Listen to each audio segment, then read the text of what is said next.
That's been a great challenge, you know, the opportunity not to have someone, not just someone who you can empathize with and sympathize with and hold a weird sense of hope he might not go down the path we know he must go down, and combine that with the more malevolent side, or that side of Mother that comes through strongly towards the end of the first season. The way I approach my character is with a sense of like, I have to create an argument in defense for her. She didn't love him enough, or she loved him too much is my argument. I really do infuse every decision I make from a genuine love of the deepest sort, which is that of a mother. It could easily go the way of, it's just creepy. There's so much love, and she really fights for her character's justifications that you feel for her.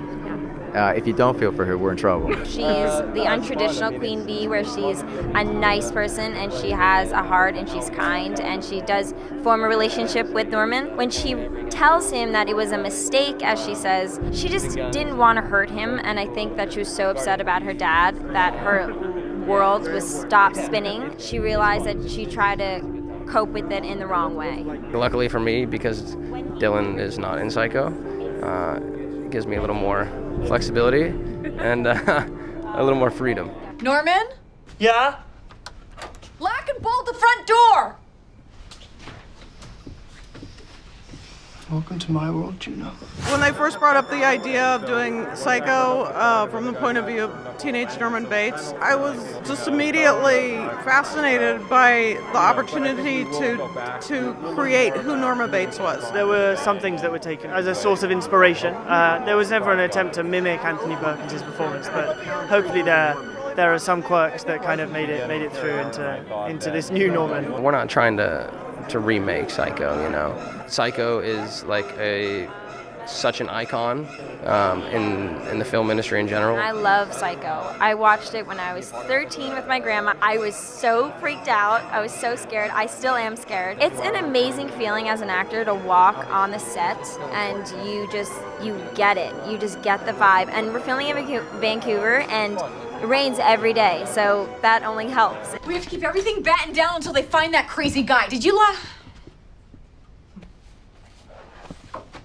How do you like her, Mom? I don't think that you can just say she's at fault.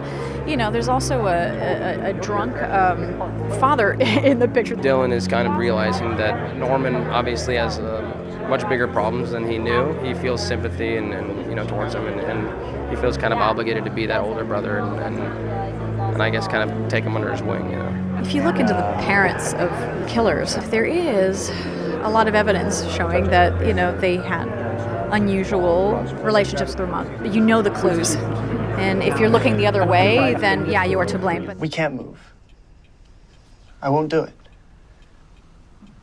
You can't make me. The last episode is insanely awesome. When I read it, I was like, are you kidding me? Like, I need to know what happens next. Norman's attentions, I guess, will shift somewhat towards someone else, and they'll become closer, and who knows how that will end up.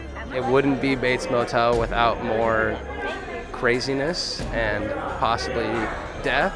10 is, I think, the best episode, the last one. And it's a season finale. It's an amazing payoff. There's a scene with Vera and Freddie.